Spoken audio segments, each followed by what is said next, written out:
La formulation et la reformulation en fait est essentielle en ingénierie sociale, parce qu'en fait ce sont essentiellement des tours de passe-passe en fait.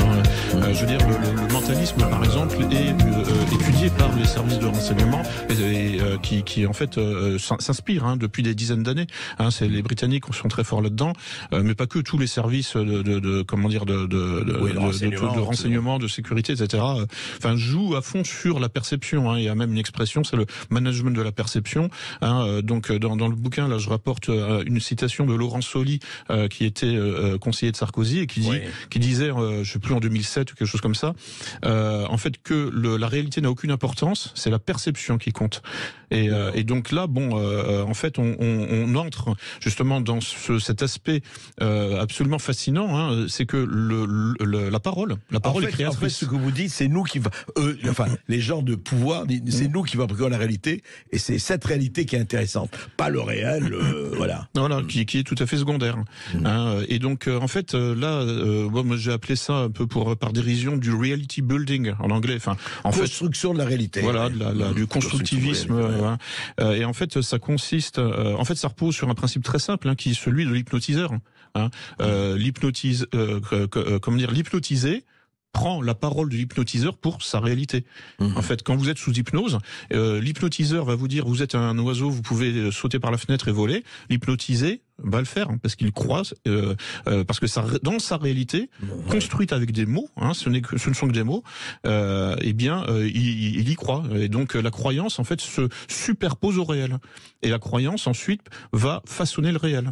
C'est aussi le principe des prophéties autoréalisatrices, ni plus ni moins. De tous les mécanismes. En fait, ça consiste là au niveau, dans la phase de piratage des consciences, ça consiste à jouer avec les biais psychologiques et tous les biais cognitifs que les magiciens, que les illusionnistes connaissent parfaitement et savent exploiter à fond.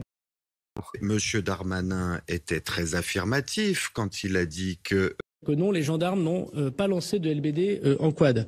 Seules des grenades lacrymogènes ont été tirées.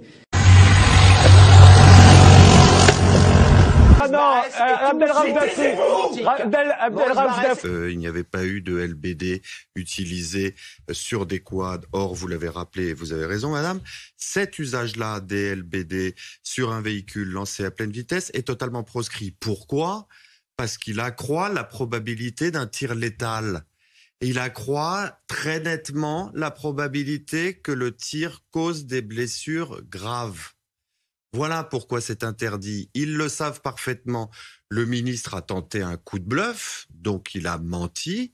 Et puis après ça, quand on lui a signalé que les vidéos établissaient clairement qu'il mentait, il est revenu sur ce qu'il a dit. Mais encore une fois, là aussi, il ne faut pas se tromper. C'est son métier au ministre de l'Intérieur de mentir. Évidemment. Qui croit les communiqués d'un ministre de l'Intérieur ? Personne.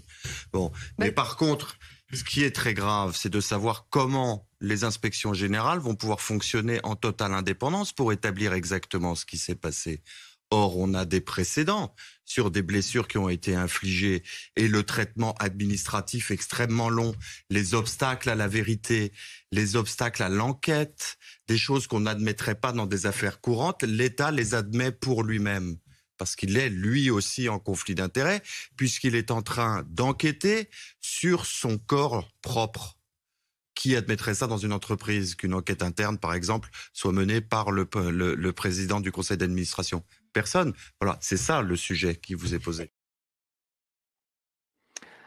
Non, les gendarmes n'ont pas lancé de LBD en quad. Seules des grenades lacrymogènes ont été tirées.